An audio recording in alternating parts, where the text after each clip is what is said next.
Hey guys, tonight we're stepping into a world where your night's sleep is anything but normal. Picture this. A flickering rushlight casts long shadows on timber walls, your scratchy wool blanket smells faintly of smoke and hay, and outside the village dogs are already howling. You lie there in the pitch-black silence, fully expecting to wake up again around midnight, because that's just how people slept back then. You're about to discover that in the medieval world, bedtime wasn't a single uninterrupted stretch. It came in two distinct acts, the first sleep and the second sleep. Yep, instead of conking out till morning, folks routinely woke up around midnight and stayed up for a full hour or more before drifting off again. And before you think, well, at least they didn't have to deal with emails, let me just say, you probably wouldn't survive this. So before you get comfortable, take a moment to like the video and subscribe, but only if you genuinely enjoy what I do here. And hey, post your location and local time down below. I love seeing where and when you're tuning in from. Now dim the lights, maybe turn on a fan for that soft background hum, and let's ease into tonight's journey together. You're lying on your narrow bed, or maybe it's just a straw mat near the hearth. Either way, once the sun sets and your belly's full of whatever stew you scrounged up, you crawl under layers of linen or coarse wool.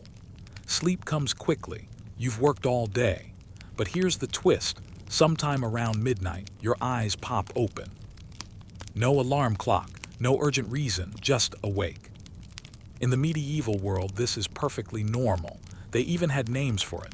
First sleep, also called dead sleep, and second sleep, or morning sleep. It wasn't weird, it was the expected rhythm of the night.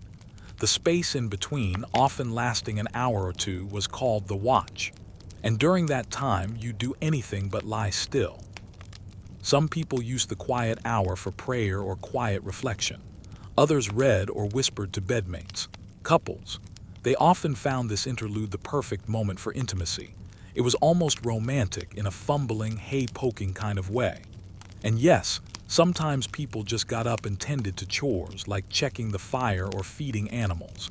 It was a soft, flickering hour full of routine and occasionally quiet dread.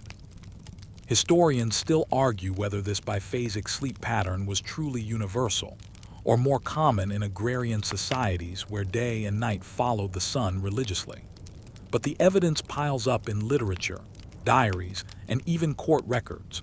References to first sleep and second sleep show up everywhere from Chaucer's Tales to peasant testimonies.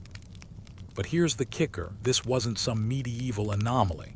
Some researchers think it's our natural sleep cycle, the one our brains default to in the absence of artificial light. In the 1990s, a study had volunteers live without electric light for several weeks. And guess what? Their bodies instinctively adopted a two-part sleep rhythm. They slept for 4 hours, woke up for 1 or 2, then slept again. So maybe it's not the medievals who were weird. Maybe it's us. Now let's talk ambience. The silence is deep but not empty. Outside you hear the whimper of wind against wattle and daub walls. Maybe a rooster crows early or a dog barks. Your hearth embers glow faintly orange. If you're lucky, someone lit a rushlight or a stubby tallow candle which sputters more than it shines. The scent, a heady mix of soot, sweat, and whatever herbs you stuffed into your mattress to keep the lice away. You're not alone in this room. You might share it with a sibling, your parents, or a few farmhands. If you're wealthier, maybe just your spouse and a maid tucked in a corner. Privacy is rare. Snoring is common. So when you wake during the watch, you're not surprised to hear quiet murmurs. Someone's whispering prayers. Someone else is relieving themselves in the chamber pot by the door. It's oddly serene. Sometimes people even visited neighbors during this twilight hour. Short visits, hushed voices. Maybe you need a poultice for your wife's cough, or maybe your neighbor's still up spinning wool. It's not weird, it's routine. Of course, if you're unlucky, waking during this hour feels less peaceful and more ominous. There are tales, especially in the countryside, of this watch being prime time for spirits, witches, and other things best left unmentioned. Some believed it was the devil's hour. Others thought dreams from the first sleep could be prophetic if remembered during this waking period. You pull the blanket tighter and try not to think about that time your aunt said she saw a shadow pass her window during the watch. Or that dream you had. Was it just nonsense, or did it mean something? Even physicians weighed in. Medical texts from the time advised sleeping in 2 parts, believing it helped digestion and mental clarity. One medieval doctor even recommended getting up between sleeps to read scripture or sip watered wine. I mean, who doesn't love a midnight Merlot by candlelight? The biphasic model worked because life then revolved around the sun.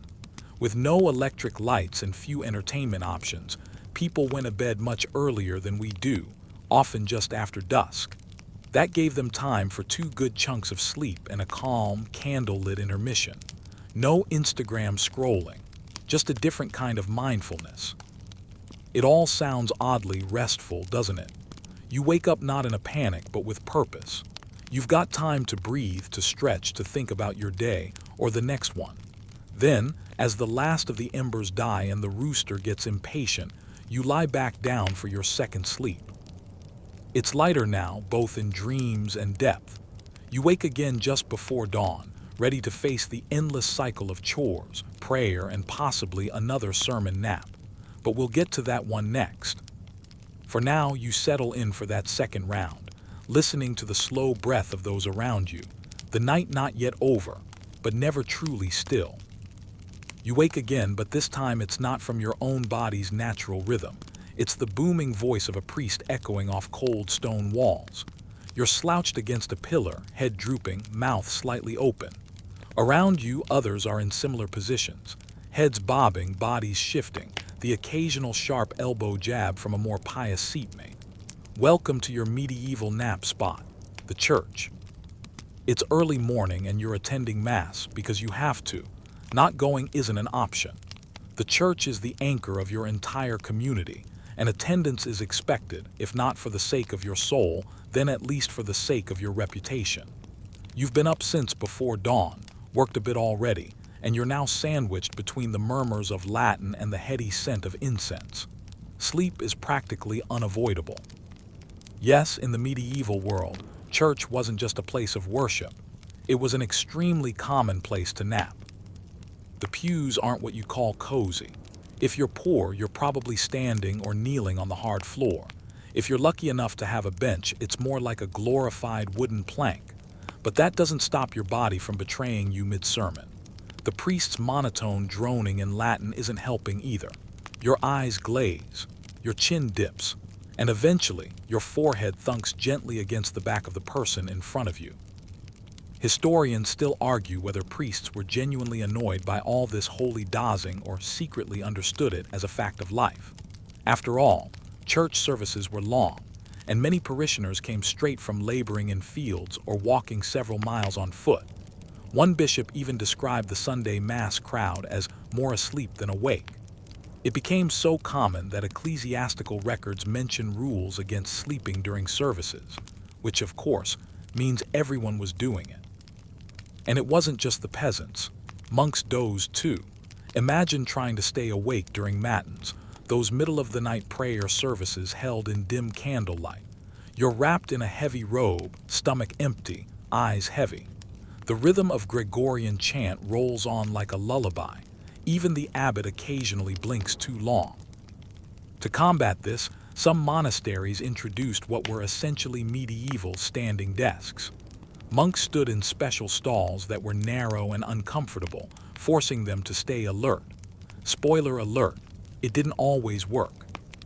Let's not forget the ornate cathedral architecture.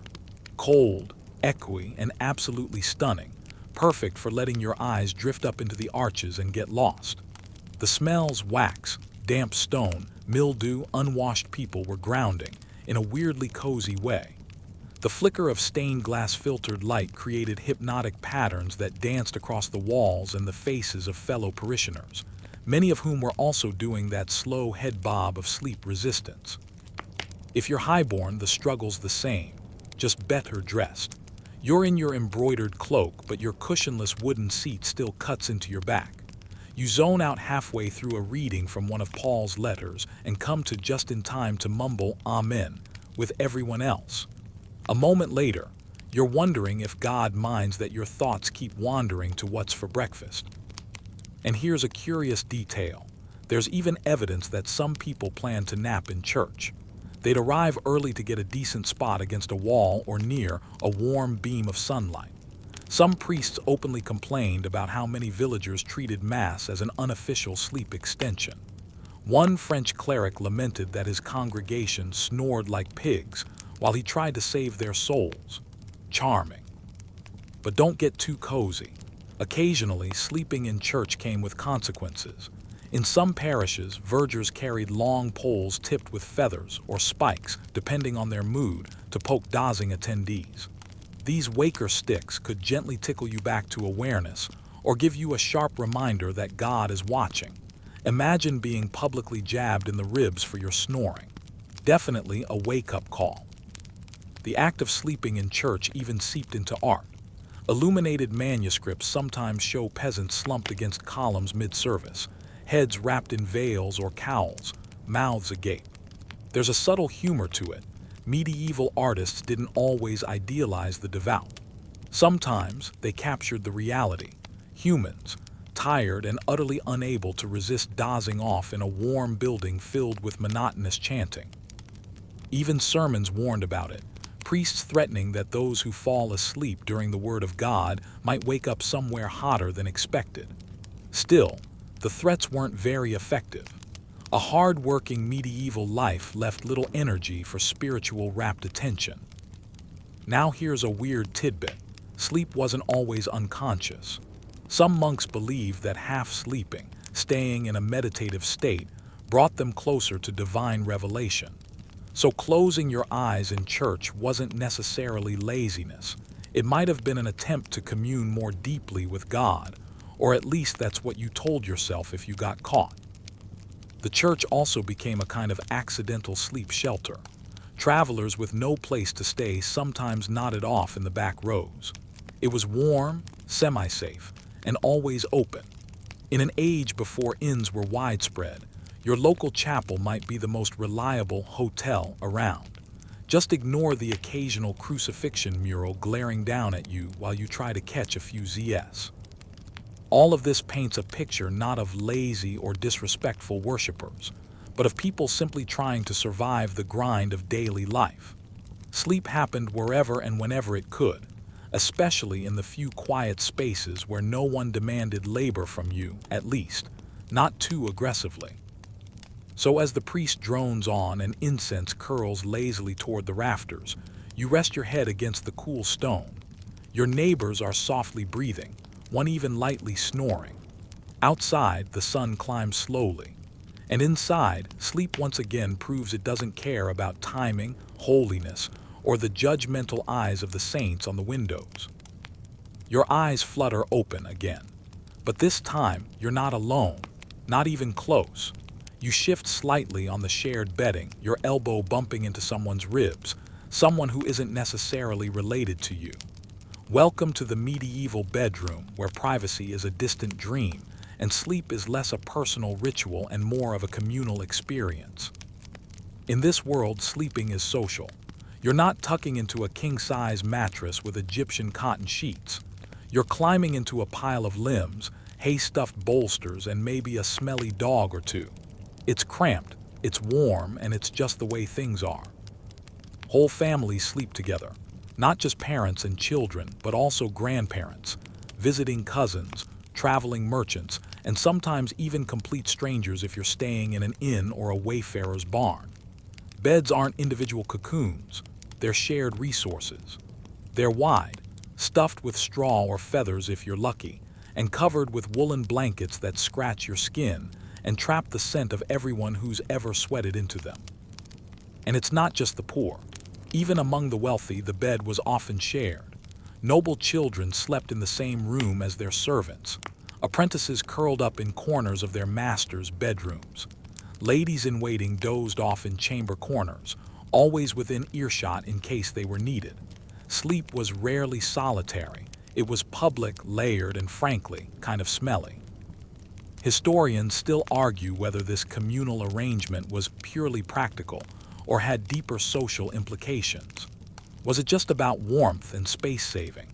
Or did it reflect a very different understanding of personal boundaries and privacy? You, dear sleeper, don't get much say in the matter. Your village cottage only has one room, and that's where everyone eats, sleeps, prays, and sometimes gives birth. Your parents are snoring softly beside you. Your baby brother has a foot in your ribs. Someone forgot to feed the fire, so the air bites at your nose, but there are enough bodies in this bed to keep your feet from freezing. You shift positions and brush up against your cousin or maybe your uncle. You're not even sure anymore. The darkness is total, and the bed's more like a tangle of legs and shared breath than anything resembling comfort. But it works. This kind of close sleeping builds a strange intimacy. You hear the whispers between your parents when they think you're asleep. You feel your sister's nightmares in the way her arm twitches. You get used to the rhythm of others breathing, like a living lullaby. It's annoying and comforting all at once. If you're traveling, things get even weirder. Inns often provided one large bed for several strangers. Travelers of the same sex, or sometimes not, were expected to bunk together. You might go to sleep beside a wool merchant and wake up with your face in a baker's armpit. The custom was so ordinary that few questioned it. Some even considered bed sharing a way to foster trust, though I wouldn't recommend testing that theory during flu season. There's a recorded case of an English knight sharing a bed with a fellow noble during a long journey, and afterward writing in his diary that the man snored so loudly, the rafters wept. Not exactly the stuff of romantic ballads. In medieval plays and stories, shared beds pop up all the time, usually leading to confusion, hijinks, or the occasional accidental sword fight. One French farce involves a man crawling into the wrong bed after a night of drinking and cuddling up to the local priest. Whoops. The strangeness continues if you're a servant. As a scullery maid or stable boy, you might sleep at the foot of your master's bed.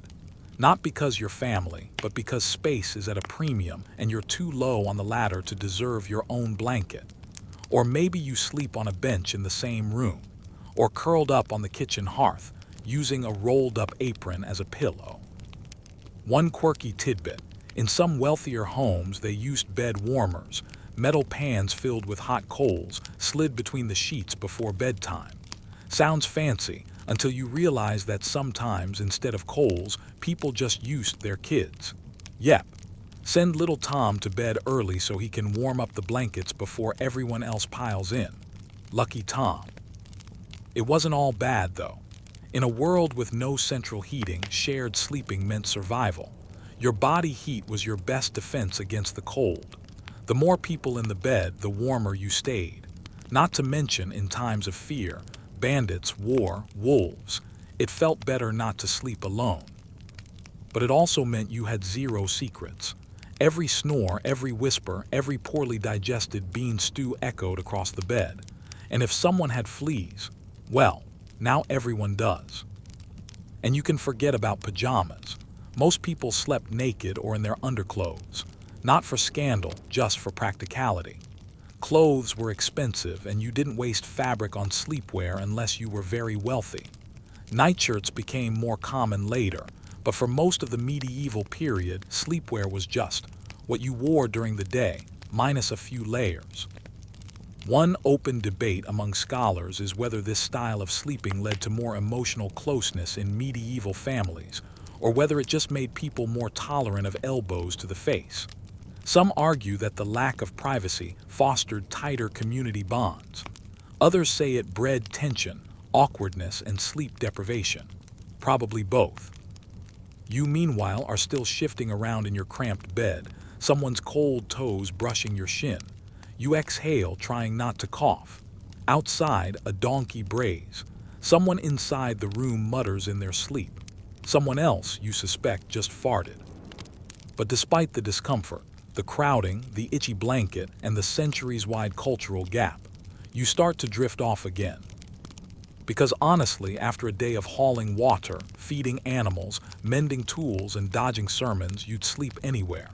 Even here. Especially here. You're awake again. but not because someone elbowed you in the ribs or rolled onto your hair. This time it's deliberate, because midnight isn't just for tossing and turning, it's prime time for snacks, sins, or spiritual salvation. Welcome to the watch, that curious wakeful hour between your first and second sleep. You sit up, blink slowly, and light a rushlight. The little flame dances across your walls, throwing shadows that might be comforting or slightly unsettling. The room's still half asleep, but you're not anymore. So what do you do? Well, that depends on who you are and what sort of mood you're in. If you're a peasant, maybe you sneak into the kitchen nook to nibble on leftover barley bread or spoon out cold porridge from the pot still hanging over the hearth. A lot of food is bland and reheated, but at this hour, even stale bread tastes indulgent. It's quiet. No one's watching. That little bite might be the only thing all day that feels like it's just for you. If you're married, this might be your moment for intimacy. Historical letters and moral guides from the period often reference the midnight hour as the ideal time for couples to lie together. Medical texts even claim that the humors of the body were better aligned for conception during this gentle interlude between sleeps. How romantic. But sex wasn't the only activity penciled into this odd time slot. Plenty of people used the watch hour for reflection, prayer, journaling, or softly reciting psalms in the dark. Imagine clutching a worn wooden rosary in the quiet, your breath syncing with the flicker of the candle. You've got no distractions, just silence and shadow and your own thoughts. Some called this the most spiritual hour of the night. Others just called it too early. Historians still argue whether this nocturnal wakefulness was universal or whether it varied between regions and classes. Most evidence points to it being widespread, especially in pre-industrial Europe.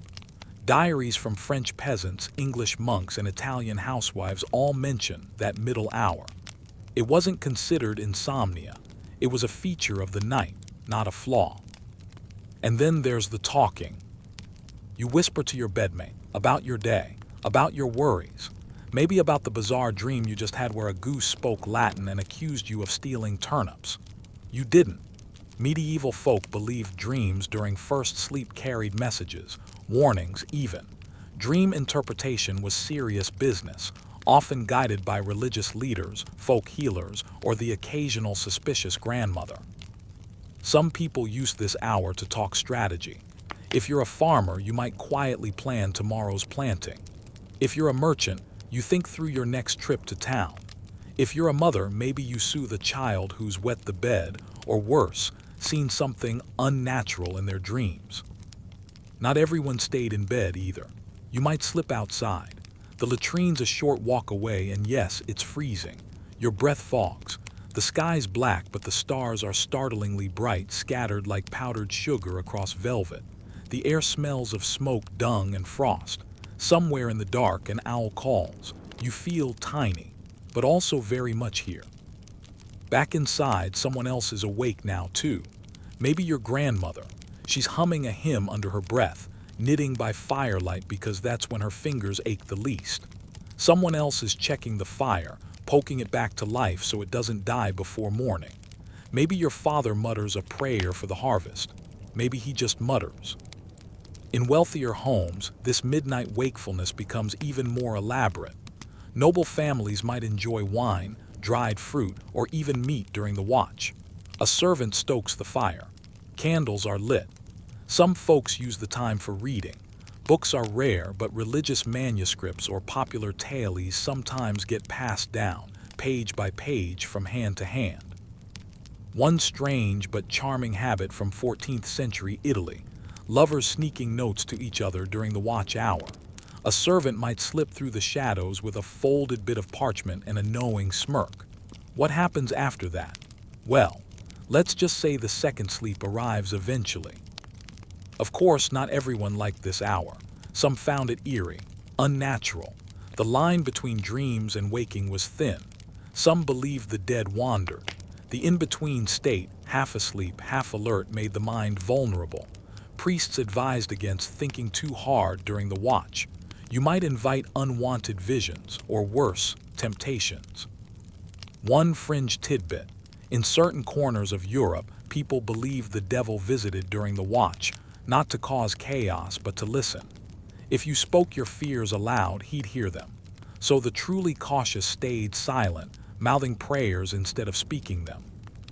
And yet, despite the creepiness, the watch hour feels oddly modern, peaceful, intentional, like journaling before bed or getting up to sip tea when your thoughts won't let you sleep.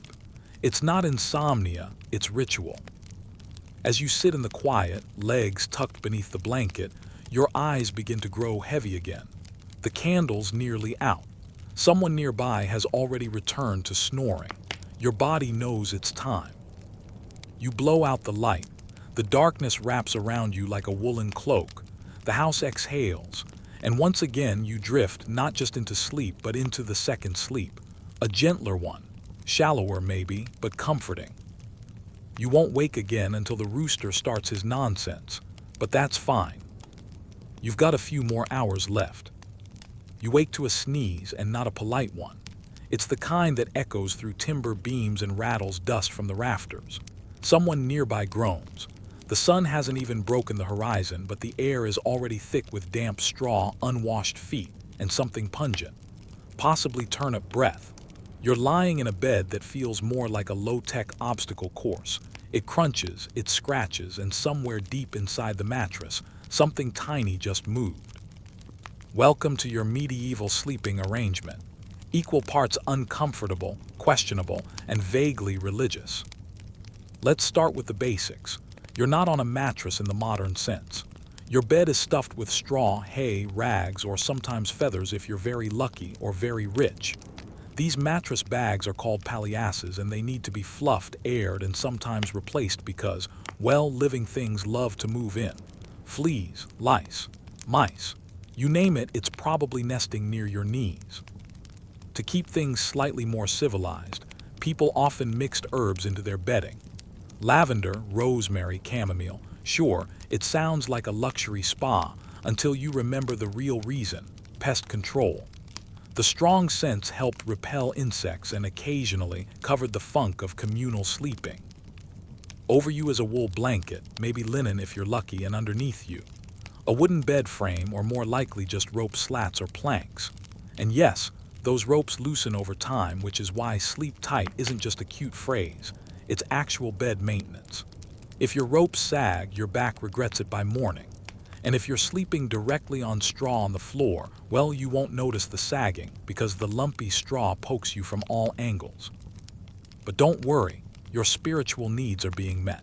Right at the foot of your bed, often carved into the wood or painted on the wall, is a religious icon. Maybe it's a wooden crucifix. Maybe it's a small statue of the Virgin Mary. Maybe it's Saint Sebastian, heroically riddled with arrows and watching you sleep with oddly serene judgment. Either way, you're never truly alone. Even if you're single, you share your bed with a saint.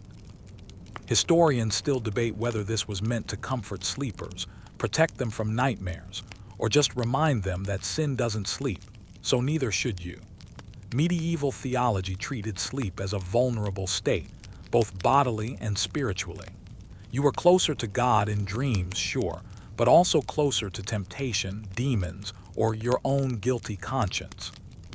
One 13th century theologian even warned that sleeping too comfortably might lead to dreams of indulgence, and advised against feather beds for that very reason. In his opinion, hay was holy. Go figure. And speaking of comfort, beds weren't necessarily horizontal. Especially if you were upper class or infirm, you might sleep at an incline propped up by pillows or bedrests. Why? Because lying flat was for the dead. Corpses lay flat. The living, ideally, should stay a little upright, just to be safe. So you're resting at an awkward angle like a person halfway through a sit-up, just to prove you're still breathing. If you're really wealthy, you're probably tucked into a grand four-poster bed. Not for style, but function. These were massive wooden constructions with canopies and curtains that could be drawn all around you. They blocked drafts, muffled sounds, and gave you a sliver of privacy in a room that, let's be honest, was probably full of servants or children pretending to be asleep. Poorer families had no such luxury. They might hang a blanket or tapestry on one side of the bed to block the cold or curious eyes. Sometimes, they just arrange their straw mats in a row, forming a crude sleep lineup along the wall.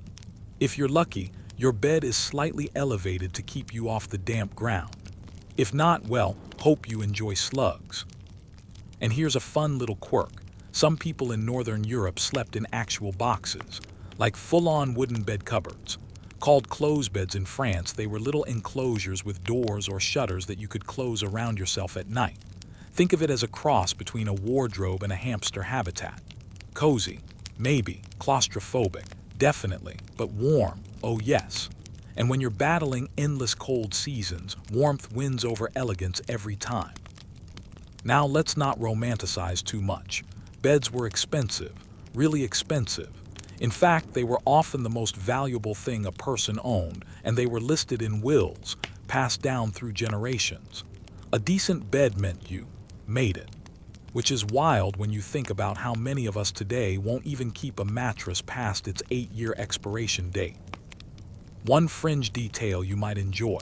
In some regions, the bed frame was decorated with carvings of mythical creatures or protective symbols, like dragons or vines twisted into runes.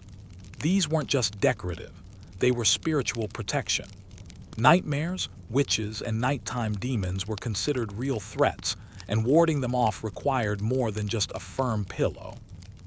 And oh, the pillows. If you had one at all, it was probably overstuffed, lumpy, and covered in a linen case that hadn't been washed in weeks. Fancy folks might have embroidered cases, sometimes scented with dried petals sewn into the corners. Poorer folk, maybe just a folded cloak or a bundle of laundry, or nothing at all.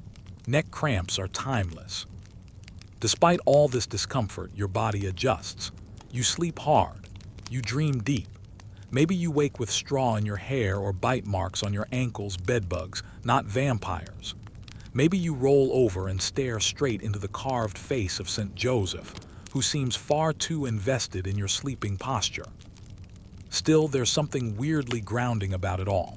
The creak of rope, the itch of wool, the cold air nipping at your face while your body sweats under heavy covers. You're not sleeping in luxury, but you're surviving. And honestly, that counts. Just fluff your straw before bed tomorrow, okay? You're sitting up in bed again, but this time, not because you're restless or snacky or spooked. You're propped up by pillows, maybe even a wooden support board, because lying flat, well, that's for dead people. And you're very much trying not to look dead. Welcome to the curious medieval fear of horizontal sleep. To our modern sensibilities, sleeping on your back with your legs stretched out sounds normal, even necessary. But in the medieval mind, that posture carried a creepy resemblance to how corpses were laid out for burial. Pale, still, flat. The symbolism was too strong to ignore. So many people, especially the cautious, the sick, or the very religious, slept sitting partially upright. It was like saying to death, "Move along, please, not today." This idea of sleeping upright wasn't just superstition. It was sometimes medical. Physicians believed that sleeping flat could cause the vapors or humors to rise to the head, causing nightmares, nosebleeds, or worse. Upright sleep was thought to aid digestion, prevent apoplexy, what we might call stroke, and even stop choking. No one wanted to be found blue in the face after a poorly digested supper of boiled cabbage and eel pie. So you prop yourself up, maybe with bolsters or cushions if you're rich. If not, you make do leaning against the headboard or even sitting in a chair to doze. Monks often slept sitting upright on purpose, arms crossed as a display of piety. Some saints even bragged that they never fully reclined, not once in their lives. Apparently, holiness has great posture. Historians still argue whether upright sleep was a widespread practice or more common among certain groups, like the elderly, monks, or the chronically ill. There's plenty of evidence from letters, medical guides, and devotional writings suggesting it wasn't unusual. And let's be real. If you lived in a time when mortality loomed large, mimicking a corpse while you slept probably didn't feel all that relaxing. The deathbed imagery wasn't just about position. Picture a medieval corpse, laid out flat, arms crossed, candle burning, face composed. Now imagine waking up next to someone who's assumed that exact pose overnight. A little unsettling, no? So people adjusted. Some even slept curled on their sides in fetal positions, another natural, less corpse-like posture. But upright was ideal, especially for those with health concerns. Pregnant women were advised to sleep propped up to avoid suffocating the child. Older men with gout or swollen joints did the same, since elevation eased the pain. And anyone who just recovered from a fever was told to avoid lying flat too soon, lest the illness return to the chest. Let's not forget the more spiritual associations. Sleep was often seen as a rehearsal for death, but one you ideally woke from. Upright sleep in that sense was like a little protest. I'm still living, thank you. Some even considered it more morally upright, pun intended. After all, devout Christians were supposed to stay ever watchful, both literally and spiritually, sleeping like a soldier ready to rise, very on brand. Now about those nightmares. In a world where demons were taken seriously and dreams were thought to be divine messages, upright sleep was also thought to reduce visitations. You don't want to wake up in the dead of night feeling like something sitting on your chest, do you? We'll get to that horror later. Sleeping elevated supposedly made it harder for dark forces to press on your body. Was it true? Who knows? But superstition and safety often walked hand in hand in medieval bedrooms. One quirky workaround. Some people tied themselves in place to prevent sliding down. Seriously. There are accounts of folks using belts or sashes to stay upright while sleeping, especially if they were sick, elderly, or extremely devout. Imagine cocooning yourself into a sitting position like a very tired burrito. Not exactly restful, but hey, at least you didn't look dead. Even your bed was sometimes built with this posture in mind. Some canopy beds were angled, and certain bed chairs were made for reclining without fully lying down. If you had a high enough status to own furniture this specific, you probably also had someone to adjust your pillows during the night. The rest of us, we just leaned back and hoped not to drool on ourselves. This obsession with posture even found its way into art and literature. Saints were often depicted dozing upright while praying, their faces serene, books in their laps. Legends circulated about monks who never lay down their entire lives. One tale describes a hermit who slept standing, leaning slightly against a tree to avoid the sin of sloth. I don't know about you, but that sounds more like a chiropractor's nightmare than a saintly virtue. Here's a fringe tidbit. Some scholars think that upright sleeping habits are connected to the tradition of watchers, people who stayed with the sick or dying through the night, seated beside them, ready to call the priest. In many households, especially during outbreaks, someone always remained upright on duty. Over time, this practice may have morphed into a broader habit of sleeping halfway vertical, just in case. You might be wondering, was this actually restful? Well, not really. Upright sleep often meant light, broken rest. It wasn't about deep slumber, it was about controlled rest. The kind where your mind stays half alert, ready to jump up and pray, run, fight, or just shift because your backside's numb. In a way, it reflects the entire mood of medieval life. No one ever quite let their guard down. You sigh, adjusting your pillow or wadded cloak, and try to settle your spine against the wall. It's not comfortable, but it feels safer somehow. The chill air nips at your face. Somewhere outside, the wind moans through the thatch. Inside, someone coughs once, then quiets. The saints on your carved bed frame stare on in eternal, slightly judgmental silence. And eventually, despite everything, despite the posture, the pest concerns, the theology, you drift off. Sitting up, breathing steady, and definitely not looking like a corpse. The room you're in is cold. Not chilly cold. Stone walls don't hold heat and the fires burned down to embers hours ago. You're wrapped in whatever blankets you can find, wool, maybe old fur, a tunic you aren't wearing. But none of it helps much. So you climb into bed, pulling the thick curtains shut behind you, sealing yourself into a world within a world. Welcome to the cozy, claustrophobic reality of medieval sleeping compartments. You're not just in a bed, you're inside it, quite literally. In wealthier homes and monasteries, beds came with canopies, drapes, or even wooden enclosures that turned your sleeping space into a miniature room. These weren't for style, although they did look impressive. They were insulation, soundproofing, privacy, and sometimes even a weak attempt at security. Some setups were simple, a four-poster bed with fabric curtains drawn closed. Others were far stranger, like box beds built into walls or freestanding wooden bed cabinets with doors that latched shut. Yes, a bed you climbed into and closed. You sleep curled inside like a medieval hobbit, breathing the slightly stale air recycled all night long. But at least you're warm. It's easy to imagine these setups as fancy or luxurious, but even poor households tried to mimic the effect. Families might string up a blanket around a straw mattress, or sleep in alcoves carved into the cottage wall, shielded from drafts. Privacy wasn't the goal. Survival was. When it's winter and the wind cuts through your house like a blade, a sleeping box is less claustrophobic than it is blissfully tolerable. Historians still argue whether these bed cabinets were primarily for the cold or for the illusion of solitude. In a world where entire families, and sometimes livestock, shared one room, enclosing your bed gave you a few feet of your own. A place where you could whisper, pray, argue, or pass gas without quite so many witnesses. And let's be honest, when you're sleeping in a room with your siblings, parents, maybe a grandmother, and possibly the neighbor's apprentice, because he's staying over during the harvest, you need curtains. There's a reason drawing the curtain became a euphemism. It was a signal, a request for modesty, or maybe just a sign you were finally calling it a night. These structures also muffled sound.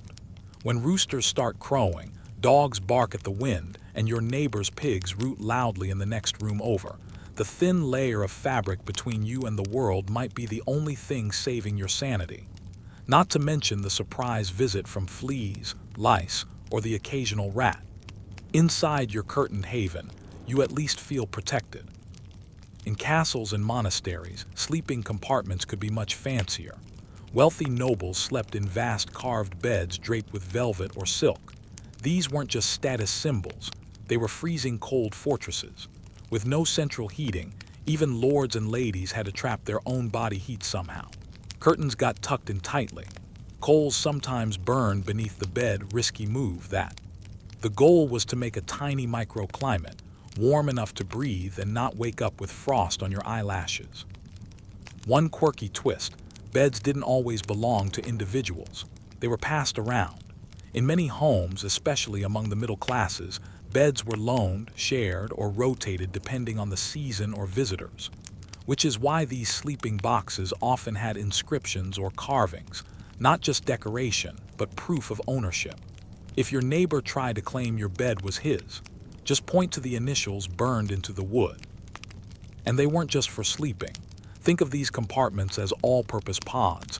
You might eat in bed, breastfeed, pray, receive visitors, even in a few morbid cases die. The bed was a stage for life's quietest moments and sometimes its messiest. Oh, and one fun fringe tidbit. Some medieval beds were set on short legs not just to make getting in easier, but to avoid drafts from the stone floor and to prevent rats from crawling in. In some households, bedposts were even set in pans of water to keep insects and vermin from scaling up to your sleep space like tiny siege towers. Smart, right? In theory.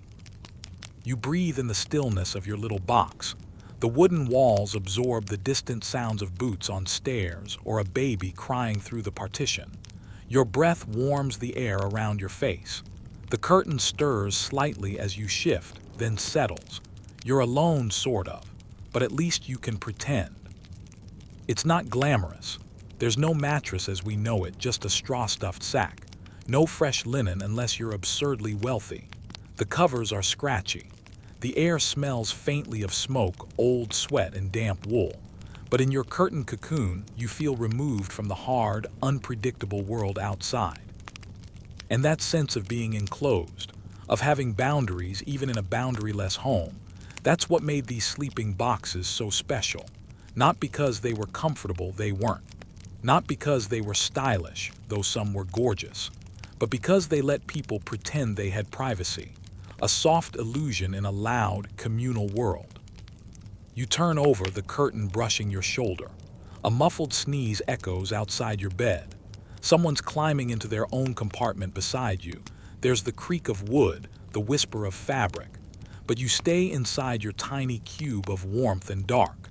Just you, your thoughts, and maybe a spider in the corner. And honestly, that's about as close to luxury as medieval sleep gets. You wake up in the pitch-dark stillness of your curtained cocoon, but not because you're done sleeping. No, something stirred outside the bed box. A faint clang, maybe, or a flutter of wings, or the groan of wood stretching in the cold. You've got no clock, no glowing phone screen, no bedside lead. Time in the medieval world runs on nature, noise, and the occasional melting blob of wax. So how did people know when to sleep, wake, pray, or plow? The answer: bells, beasts, and burning candles. Outside your sleeping pod, a world of rough timekeeping waits, clunky, inconsistent, but surprisingly effective. For starters, you might be relying on church bells. These toll throughout the day and night, marking the canonical hours, matins, lauds, prime, and so on. If you're in a village near a monastery, those bells slice your life into sacred chunks. One bell at midnight, another before dawn. You don't need to see the sky, you hear the rhythm of time. But bells aren't everywhere. In smaller settlements or isolated farms, you might depend on animals. Roosters famously crow at first light, or sometimes 3 hours too early. Dogs howl at the moon. Cows shuffle when they're hungry. You, bleary-eyed and yawning, might wake when the livestock does. Not glamorous, but functional. Then there's candle clocks. You might spot one if you're wealthy or literate. The principle is weirdly clever. Take a large candle, notch it evenly along the length, and let it burn. As each notch melts, you know time has passed. Some versions have little pins inserted that drop and clang into a dish as the wax melts. Ding! An hour gone. Not exactly precise, but when your other option is guess, it's genius. Sandglasses and sundials exist too, but they're clunky, expensive, or dependent on sunshine, which, as you know if you've lived through a medieval winter, doesn't always show up. Nighttime especially becomes a time of instinctual packing. You wake up after your first sleep because that's what your body does. You feel the hour rather than measure it. And if you're a monk, you've trained yourself to stir at 3 a.m. for prayers, your body clock wired tighter than any bell rope. One mainstream historical fact: medieval towns hired night watchmen whose job included calling out the hours, often with rhymes or songs. So if you hear a raspy voice outside shouting, "Past 1 o'clock and all's well," don't panic. That's your human clock. And he might also be checking for thieves or gently moving along any drunks asleep in doorways. For peasants, it's simpler. You wake with the sun, or with the animals, and sleep when it sets, but you still have to reckon with the watch. That middle-of-the-night moment between first and second sleep. Maybe you light a candle stub and watch its halo flicker on the wall. Maybe you stare at the rafters and listen to the house creak. Or maybe, just maybe, you calculate how many melted wax rings are left and guess it's still hours till dawn. Historians still debate how conscious medieval people were of time as a measurable resource. In monasteries, there's evidence of detailed timekeeping, but in households, time feels looser, more organic. Days are shaped by tasks: milking, mending, market day, not by hours and minutes. Even the word hour can mean wildly different stretches depending on season. In winter, daylight hours shrink. In summer, they stretch. Try explaining that to someone trying to measure time by shadows. One charming fringe tidbit: some medieval folks trained cats to wake them up. Cats, being the creatures of chaos they are, tend to stir at certain times, especially pre-dawn. You feed the cat at 4 a.m. enough times, and guess what? You've got yourself a 4-legged alarm system. No snooze button, though, just claws and purring in the face. But even with all these cues, medieval time is noisy. Bells ringing, dogs barking, owls hooting, people snoring. You might not know exactly when it is, but your senses stay tuned to the rhythm. Time is felt, not counted. The idea of sleeping in doesn't exist. If the rooster crows, you rise. If the bells toll, you kneel. If the candle guttered out 2 hours ago, you hope for dawn.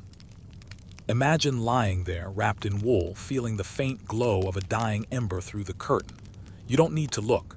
You just know your second sleep is approaching. Maybe you say a prayer. Maybe you murmur to the person beside you. Maybe you stare into the dark and try to remember the dream you just had, the one with the talking pig and the floating apple. Don't worry, dream interpretation comes later. You lie still. The bell tolls again in the distance, just once, low and heavy. It's the signal. Time has moved on, and so must you. Into sleep, into labor, into another odd hour of medieval life. Morning breaks, or at least something that feels like morning. You blink awake under scratchy wool, unsure whether it's the light through the shutter slats, the rooster's thousandth scream, or the clatter of someone already making porridge that's woken you. It doesn't matter. Sleep is over. And whether you're a noble nestled under embroidered linens or a peasant peeling straw from your hair, the day ahead couldn't be more different, because sleep in the medieval world is deeply shaped by status. If you're poor, and let's face it, odds are you are, sleep isn't just short, it's stolen.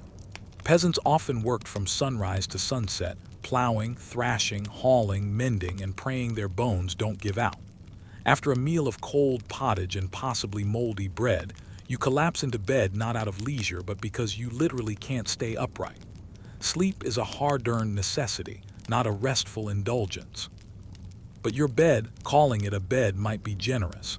It's a straw mattress if you're lucky, stuffed into a wooden frame or just dumped into a corner.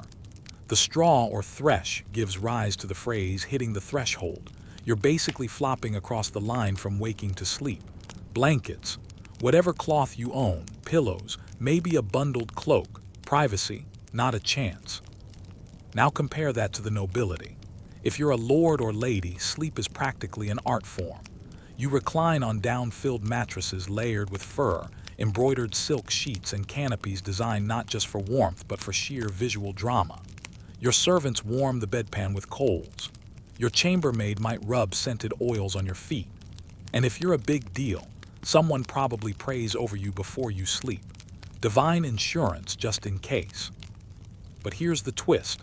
Nobles don't always sleep better. In fact, many elites suffered from insomnia, sometimes blamed on melancholy or spiritual unrest.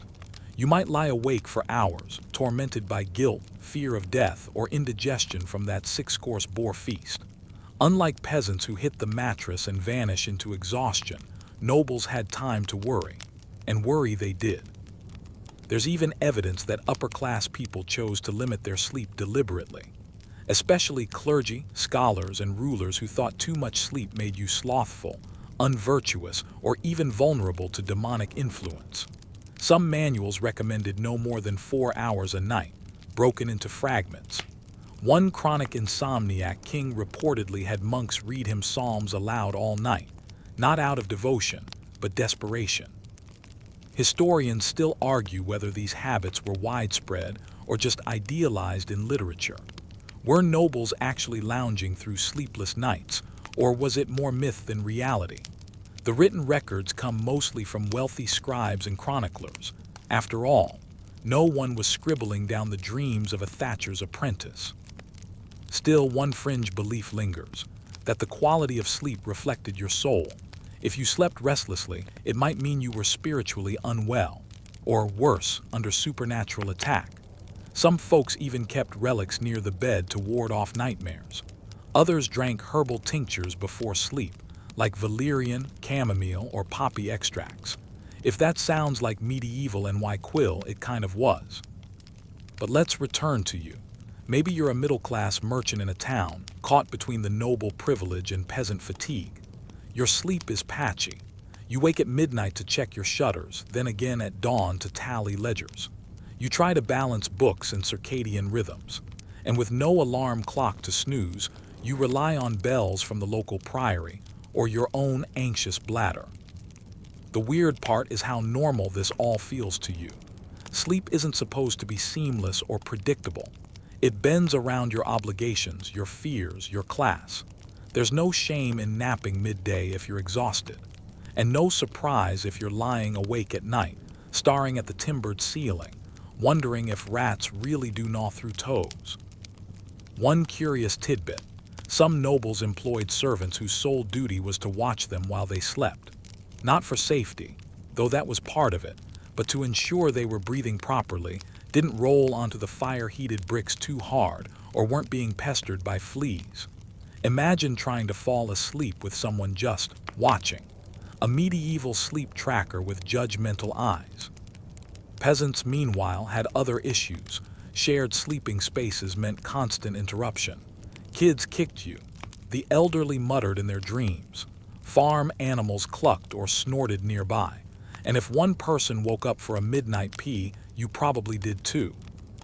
Still, for all its discomforts, sleep was viewed as a gift from God, if you could get it. Losing sleep could be a sign of sin or divine punishment, but more often it was just reality. Life was hard. Sleep was precious. And no matter how grand your bed frame or how rough your straw mat, you craved that moment where the world dimmed and your aching body floated away. So you stretch, scratch, and yawn. You swing your legs down onto a cold floor. Today's labor begins, or perhaps it never really ended. Sleep, like everything else in the medieval world, serves a purpose. It's not just rest, it's survival, status, and sometimes a window into your soul. You don't get to settle into a full night's rest, not if you've taken holy vows. The moment you enter the monastery, your sleep becomes a fragmented, fragile thing. Forget comfort, forget dreaming. Your nights now belong to God, and God keeps very strange hours. Welcome to the monastic sleep schedule, a rhythm dictated by bells, chants, and a punishing concept called the divine office. 7. Sometimes 8 prayer services break up the day and night, including one in the dead of night, matins. You're woken long before dawn, while the wind still moans through the cloisters, to shuffle in silence toward the cold chapel. The floor beneath your bare feet is freezing. Your breath clouds the air, and the prayers, long Latin droning, you try not to sway, you try not to nod off, but monks doze on their knees all the time. Some even pinch themselves to stay alert. Medieval records describe monks being punished for nodding like oxen during the office. Monastic sleep is often split into tiny slivers, 2 or 3 hours here, a nap there. And while outsiders might imagine monks as tranquil, well-rested holy men, the truth is closer to sleep-deprived zombies reciting psalms through chattering teeth. But why such cruelty? Well, sleep was seen as dangerously indulgent, the body's way of tempting you toward laziness. To truly discipline the flesh and reach spiritual purity, you had to master sleep, or at least survive with less of it. Some saints were said to sleep sitting up or standing or not at all. The idea was simple: less sleep equals more holiness.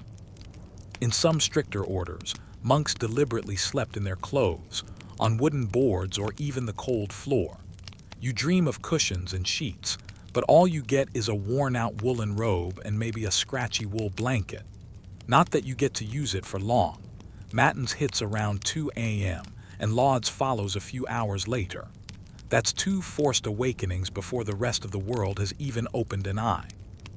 Historians still argue whether all monks followed these grueling routines strictly, or whether, like modern office culture, there were secret shortcuts. Some scholars point out that abbots might allow more sleep during winter months, or that older monks were excused from night prayers. There's even debate about whether monks cheated and dozed off in their choir stalls between verses. Given how often medieval texts complain about it, probably. But even outside the monastery, religious devotion often clashed with sleep. Devout laypeople sometimes adopted these broken sleep rhythms, waking at night to pray, reflect, or read religious texts. The wealthiest households might even have a small oratory or bedroom chapel, so you could roll out of bed and go straight to your knees. One strange and little-known tradition: night vigils at tombs. You could sign up to spend the night in a church, sleeping near the body of a saint or recently buried soul, hopping for visions, miracles, or just divine guidance. Sure, it's cold, lonely, and possibly haunted, But if the Virgin Mary whispers to you in your dreams, it's totally worth it. But back to you, monk in training. You think you can get used to this fractured rhythm. You tell yourself it's just like having a newborn baby. Only this one demands Gregorian chants at 3 a.m. and never grows up. You start to feel the world differently. Time stretches and folds. You nap when you can, maybe during midday silence, maybe curled up in the library behind a stack of dusty manuscripts. You lose track of the calendar, but you know exactly when the bells will ring. Sleep becomes something you manage, not something you enjoy. Yet strangely, something in you changes. That twilight walk to matins, when the moonlight spills across the cloisters and the air smells of candle wax and ancient stone, begins to feel sacred. You're not just losing sleep, you're reshaping your soul, or at least that's what they tell you. And just when you think it can't get weirder, someone mentions the Desert Fathers, early Christian hermits who tried to sleep as little as possible. One supposedly only nodded off when he dropped from exhaustion while praying. Another slept standing up, leaning against a rock. You suddenly feel like your 2-hour floor nap is a luxury. Of course, not every monk survives the schedule. Some fall ill, some break down. A few even leave the order entirely. Because this life isn't just hard, it's relentlessly hard. And sleep, that most basic of human needs, is used as both a battleground and a spiritual tool. One quirky practice. Some monks believed that dreams were either divine or demonic, and they kept dream journals to sort them out. A vision of an angel might lead to a pilgrimage. A dream of a serpent. Better fast for a week, just in case. Others simply avoided discussing dreams at all, fearing they revealed impure thoughts or unholy doubts. And if you think monks didn't snore, think again. There are actual records of abbots rebuking brothers for snoring too loudly in the dormitory and disrupting the sacred silence. Medieval solution: move them to a corner, or wake them with a gentle whack. Still, despite the discipline, the deprivation, and the chronic yawning, you can't help but marvel at the endurance of the monastic mind. Sleep becomes a kind of offering, not rest, but sacrifice. A gift to God made in dark corridors and candlelit chapels, where the faithful whisper prayers instead of counting sheep. And maybe, just maybe, as you stumble through your 6th prayer of the night, your body aching and your mind fogged, you catch a glimpse of something luminous beyond the veil of sleep. Or maybe it's just the fatigue. Hard to tell anymore. You lie down at night and close your eyes, but your dreams aren't private. Not in the Middle Ages. No, back then, dreams were messages. You weren't just watching a random nighttime movie in your head. You were receiving signs, symbols, and sometimes stern warnings from God, the saints, or more troubling forces. Sleep was already complicated enough with its straw mattresses and midnight candle walks, but once you drifted off, the real drama began. To dream was to open yourself to the supernatural. You might not remember what you dreamt, but someone else might try to interpret it anyway. It wasn't uncommon for people to describe their dreams during confession, or to consult with priests, monks, or village wise women about their meanings.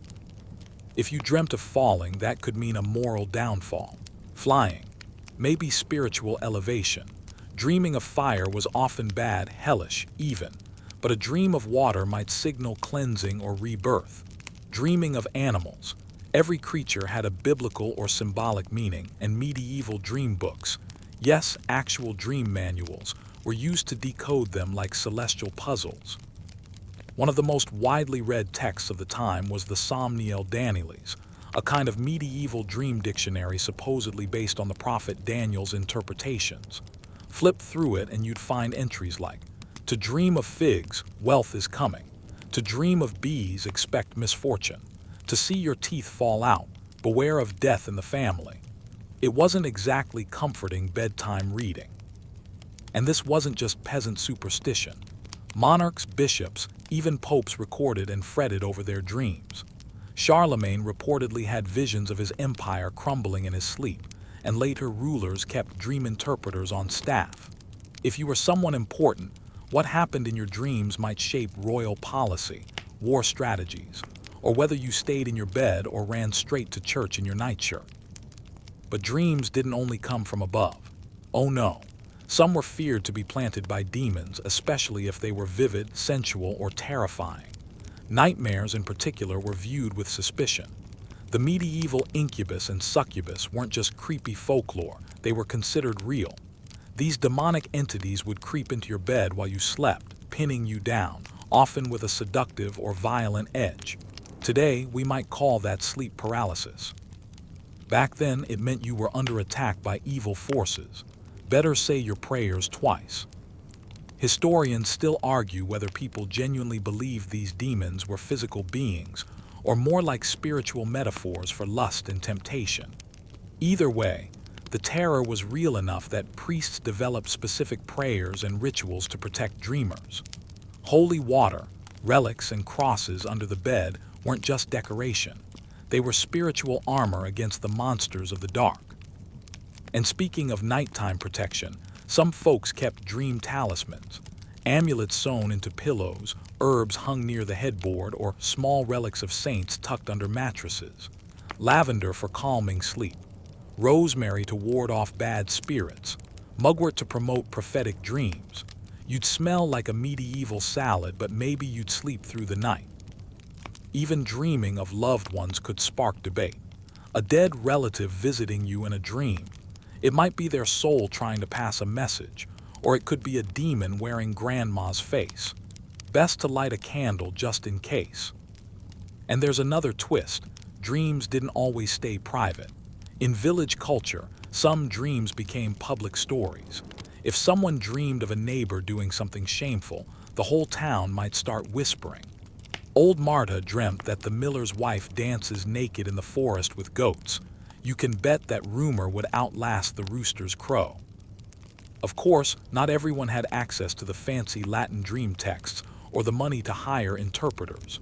In rural homes, dreams were mostly judged by gut feeling and local superstition. One day you dream of bread falling from the sky and assume it's a blessing. The next, your cow dies and you wonder if the dream was a warning. Either way, you're constantly second-guessing your subconscious. One quirky corner of this tradition, pilgrims sometimes dreamed on purpose. They'd sleep beside the tomb of a saint, hopping for a dream vision, a practice called incubation. If the saint appeared and healed you, fantastic. If you dreamt of a serpent instead, well, time to double your penance and maybe see if there's another saint 2 towns over.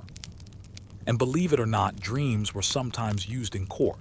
There are a few scattered records of dream testimony, people saying, "I know he's guilty because I dreamt it," or "She's innocent, the Virgin told me so."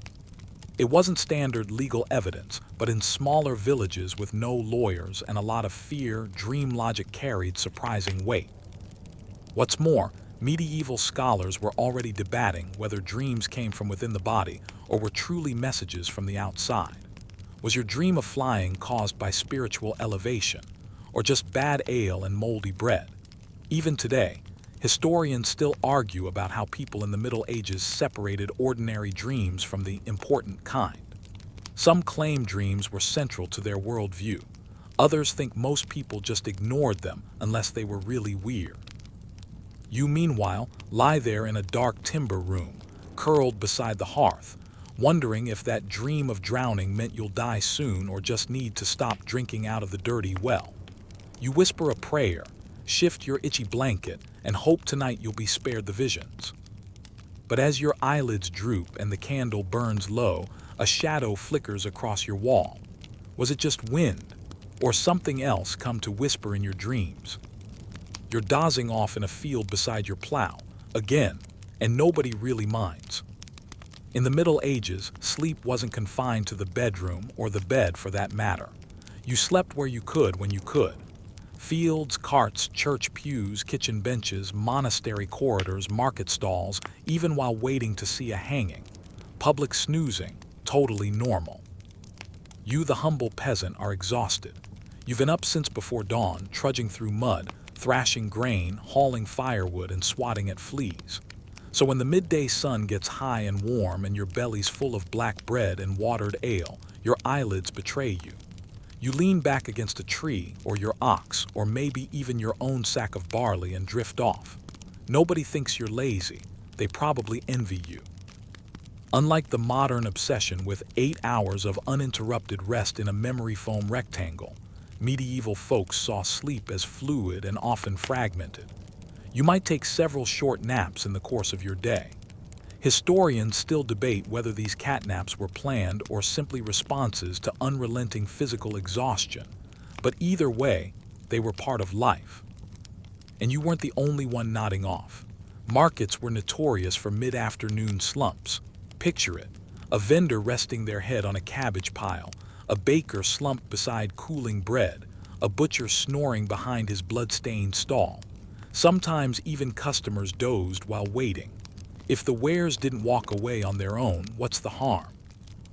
One common spot for daytime rest was the church. Not because it was comfortable, though stone pews didn't offer lumbar support, but because it was often the only large, quiet, and relatively warm building around. Services were long and repetitive, chanted in Latin that most didn't understand. It was the medieval equivalent of white noise. You sit through the third reading of the same psalm, eyes drooping. Your head tips. The priest's voice drones like a lullaby. You're out cold before the sermon begins. And again, totally normal. Parishioners of all classes fell asleep during services. Even monks, those paragons of piety, were frequently scolded in internal monastery records for drooping lids or wandering minds. Some abbeys even installed wooden misericords, small, hidden shelves under fold-up choir seats, so that drowsy monks could lean subtly while appearing upright. Think of it as medieval ergonomic design. Sometimes sleep happened mid-errand. One strange tale tells of a medieval woman who fell asleep standing in a bread line. She didn't fall over either. She simply stood there dead still until someone prodded her awake. You can't blame her. She likely got up before sunrise, fed animals, baked rye loaves, and walked miles just to queue. A few minutes of vertical shut-eye, kind of impressive. And for travelers, rest was opportunistic. You'd fall asleep beside a wagon or stretched out in a hayloft. If you were lucky, you might rent a wooden bench in an inn or share a bed with 3 strangers and a goat. If not, you might nestle near a fire in a tavern corner, your boots hanging off your makeshift pillow. Read, turnip sack. You even hear stories of execution spectators falling asleep. These events could stretch on for hours, especially if the accused was giving a long, dramatic confession. Children might curl up in their mother's lap. Vendors dozed behind carts of pies and pottage. If the gallows creaked too long in the sun, even justice grew dull. There's a kind of humility to this public sleep culture. It acknowledged human limits. You were allowed to be tired, and that sleep didn't have to be hidden away or sanitized. It was messy, public, scratchy, and often communal. It just was. Of course, there were exceptions. Nobles were expected to maintain a little more decorum. You wouldn't catch a duchess passed out over her embroidery or a knight face down in his stew. But even in court, people caught naps between feasts or while waiting hours for an audience. Those heavy velvet robes got cozy fast. And don't forget seasonal rhythms. In summer, when daylight lingered past 9 and roosters crowed before 5, people adjusted. You might nap in the shade mid-afternoon to make up for shorter nighttime slumber. In winter, with darkness swallowing half the day, longer sleeps were expected. But naps still popped up, especially when nothing much was happening. Historians still argue whether this nap-heavy culture meant people were chronically sleep-deprived or just more responsive to their body's cues. It might have been both. Work was physically brutal and there were no energy drinks or desk jobs. So when your muscles gave out, you stopped. You slept, wherever you were. And then there were festivals. Imagine you've been dancing at a village fair, drinking warm ale, gnawing on roast meat, and laughing through puppet shows. Around midnight, you find yourself slumped against a barrel, the music fading as you doze off. No one wakes you. They'll step over you, throw a cloak on you, maybe even join you. Even in monasteries where strict schedules ruled, the human need to rest found its cracks. You hear of novices caught napping in the scriptorium, their quills falling from loose fingers. The harshest punishment, maybe missing a portion of supper or being reassigned to nighttime bell duty, ensuring no one else got too comfortable. Over time, this casual attitude toward sleep began to shift. As cities grew, privacy became more prized. Public spaces got noisier and more dangerous. The idea of where you should sleep narrowed, eventually leading to our modern world of bedrooms, blackout curtains, and white noise machines. But here, in your medieval world, surrounded by straw, oxen, saints, and turnips, you understand a deeper truth. Sleep follows need, not rules. If your eyes shut while waiting for bread or during a sermon or leaning against a goose pen, that's just life. Nobody expects perfection. They expect naps. So if your head bobs a little while the priest drones on, go ahead. Let it drop. The rooster will wake you eventually. The bed is already occupied when you arrive. You nod at the stranger under the covers, lift the woolen blanket, and slide in beside them. Boots off, tunic still on, dagger under your pillow just in case. It's awkward at first, but you both pretend it is. In medieval Europe, the idea of personal space didn't stretch as far as a bed, especially if you were traveling. Whether you're a merchant stopping at an inn on the road to Bruges or a pilgrim slogging toward Canterbury, a night's rest isn't a private affair. Inns didn't offer single-occupancy rooms unless you were flush with coin. More often, you paid for a spot in a bed, not the whole thing. The innkeeper might assign you to share with someone already asleep, someone of the same sex if you were lucky, or not if space was tight. Sleeping next to a stranger was uncomfortable but widely accepted. Inns were noisy, smelly, and bustling. Some had straw-stuffed mattresses on planks. Others offered little more than coarse blankets on dirt floors. Still, a spot in a warm bed beat freezing in a ditch. And with howling wolves and the occasional highwayman lurking in the woods, you didn't complain. You shift slightly, trying not to wake the man beside you.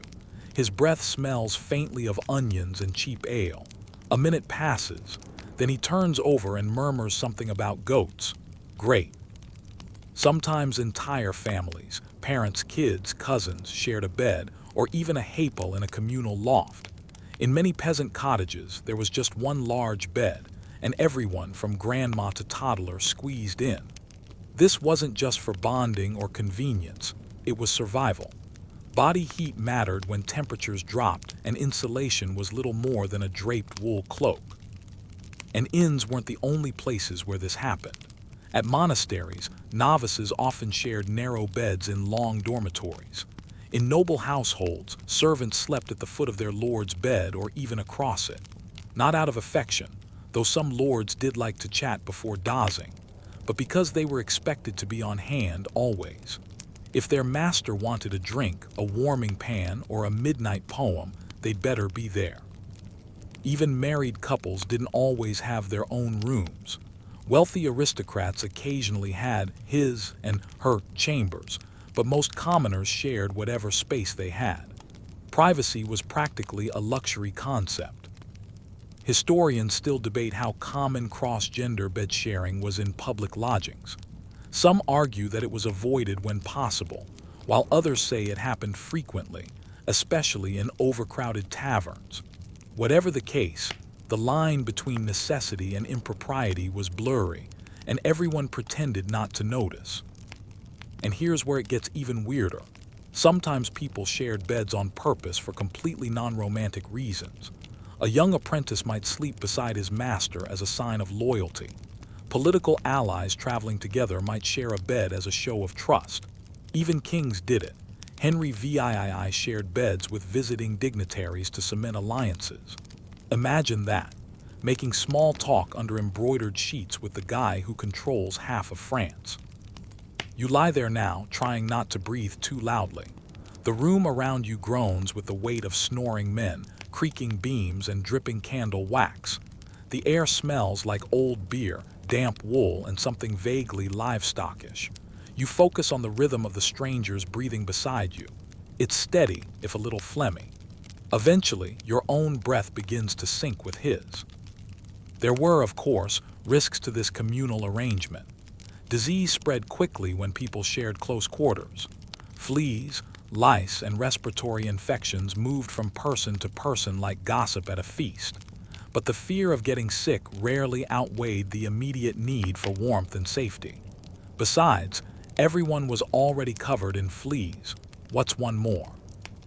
Occasionally, these sleeping arrangements led to more than warmth. Not everyone kept their hands to themselves. Many innkeepers were well aware of the nighttime shuffling that happened in their beds, and some even charged extra for privacy, though rarely provided any. It's unclear whether people accepted these awkward night encounters as unavoidable, or whether they grumbled and rolled over. Probably both. Even with such conditions, beds were precious. The term bed rights existed for a reason. In marriage contracts, bed sharing sealed the deal.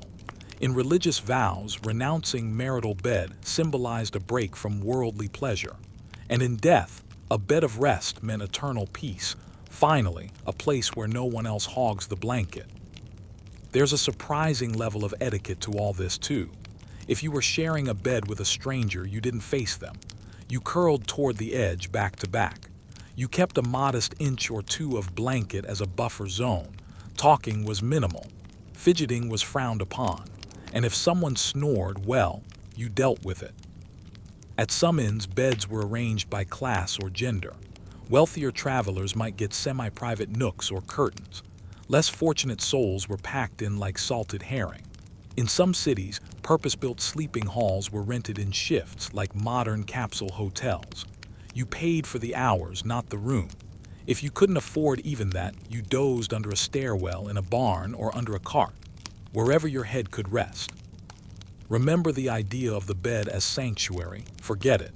In medieval life, a bed was function first, comfort second, privacy dead last. You weren't pampered, you were pragmatic. If it kept you alive through the night, it was good enough.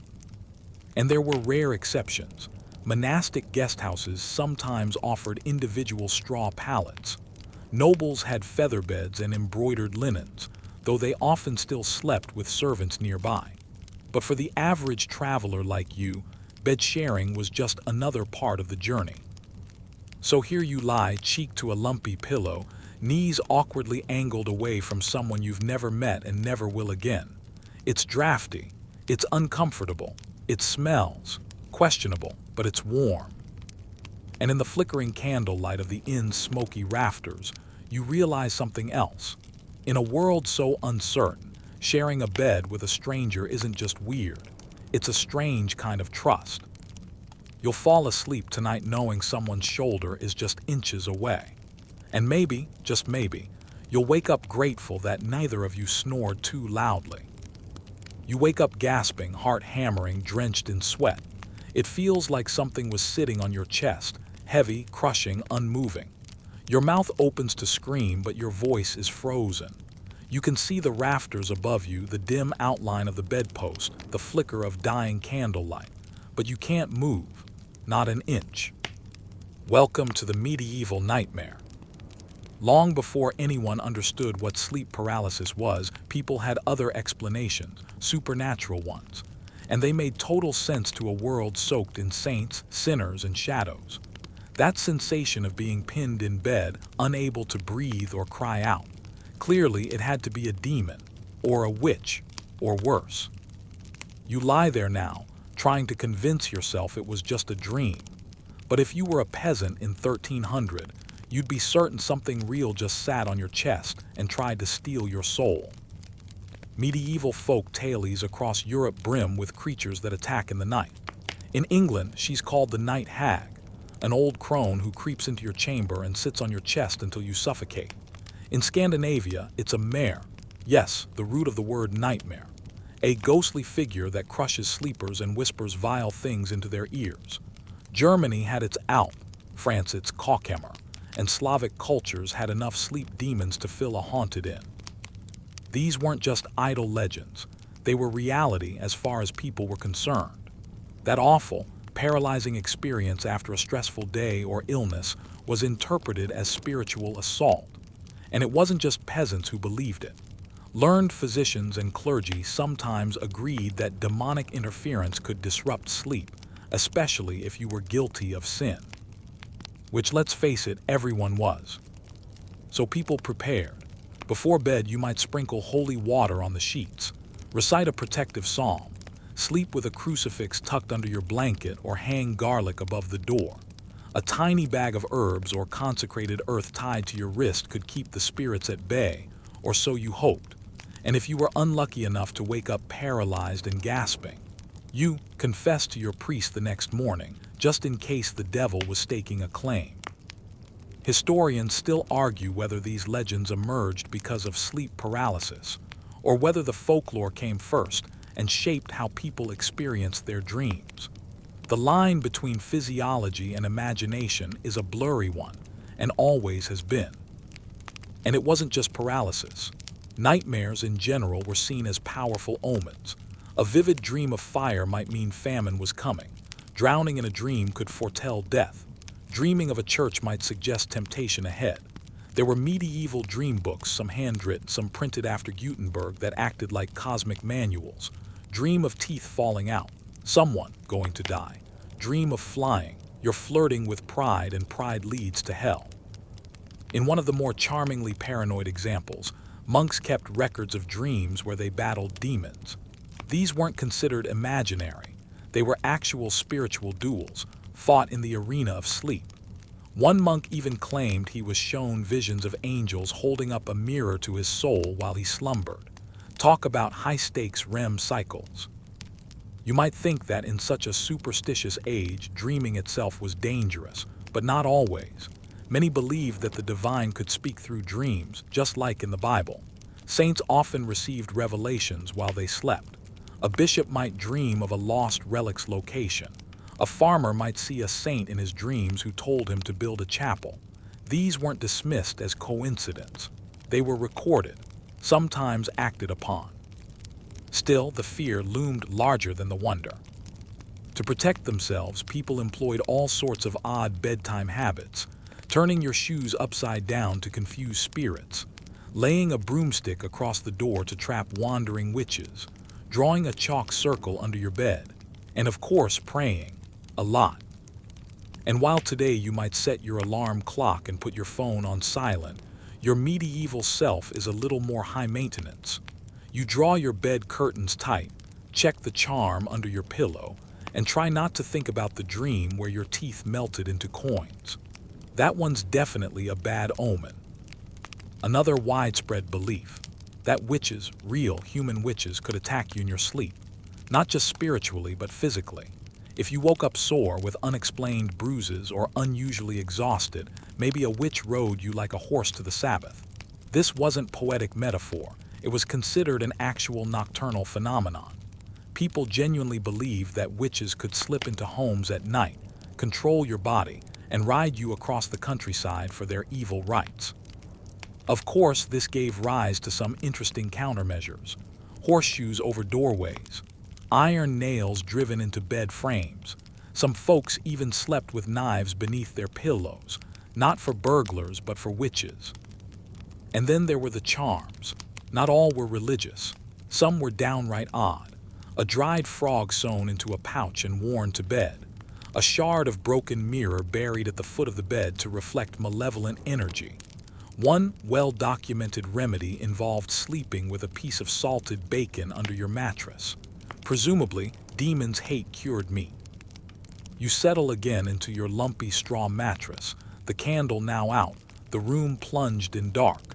Every creak of the timber above sounds like a whisper. Every shift of your bed mate like a summoned shade. Sleep isn't just rest. It's a gamble, a place where the veil between worlds feels thin. And maybe, just maybe, your dreams do mean something. Maybe that vision of a black dog packing your dream hallway is a warning, or maybe it's just your aching back. Either way, tonight, like every night in the medieval world, you drift into sleep unsure of what's real, what's imagined, and what's waiting in the dark beyond your eyelids. By now, you've grown used to the creaks and groans of medieval nighttime. The thin mattress, the snores of others in the bed, the sense that the dark holds more than just shadows. But tonight, you wake to something else entirely. Silence. No rooster crowing yet, no church bell, no candle guttering, just stillness and a peculiar feeling that somehow things are about to change. You wouldn't know it yet, but this is the beginning of the end for everything weird and wonderful about your medieval sleep. It starts slowly like a distant thunder. The Renaissance trickles into town first through books, then through clocks. Yes, clocks. Before now, time was a soft thing, governed by nature, sunrise, bells, animals. But now, with mechanical clocks chiming from city towers, the day is split into sharper pieces. People begin to see the night not as a drifting dreamscape, but as a measured chunk of downtime. Then comes the printing press. Ideas, especially new ones, start zipping around faster than fleas in your old straw mattress. Among them, medical theories about sleep that have nothing to do with demons or moon phases. Physicians write about digestion, circulation, rest cycles. Some even suggest sleep might be a personal thing. Radical, right? But it's really the artificial light that ruins the party. First it's candles, then oil lamps, then gaslights on city streets, and finally electricity. Each innovation pushes bedtime later. Why go to bed at sundown when you can knit, write, or even gossip by steady lamplight?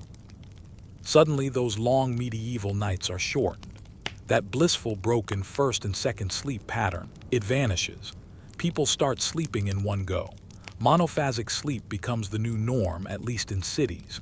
The old midnight hour, once full of prayer, snacks, and whispering, just becomes nothing. A time everyone now tries to sleep through. Even your bed changes, it's cleaner. You don't share it with 5 people anymore, maybe just one. You have sheets, springs, even pillows designed for neck alignment. You're warm in winter, cool in summer.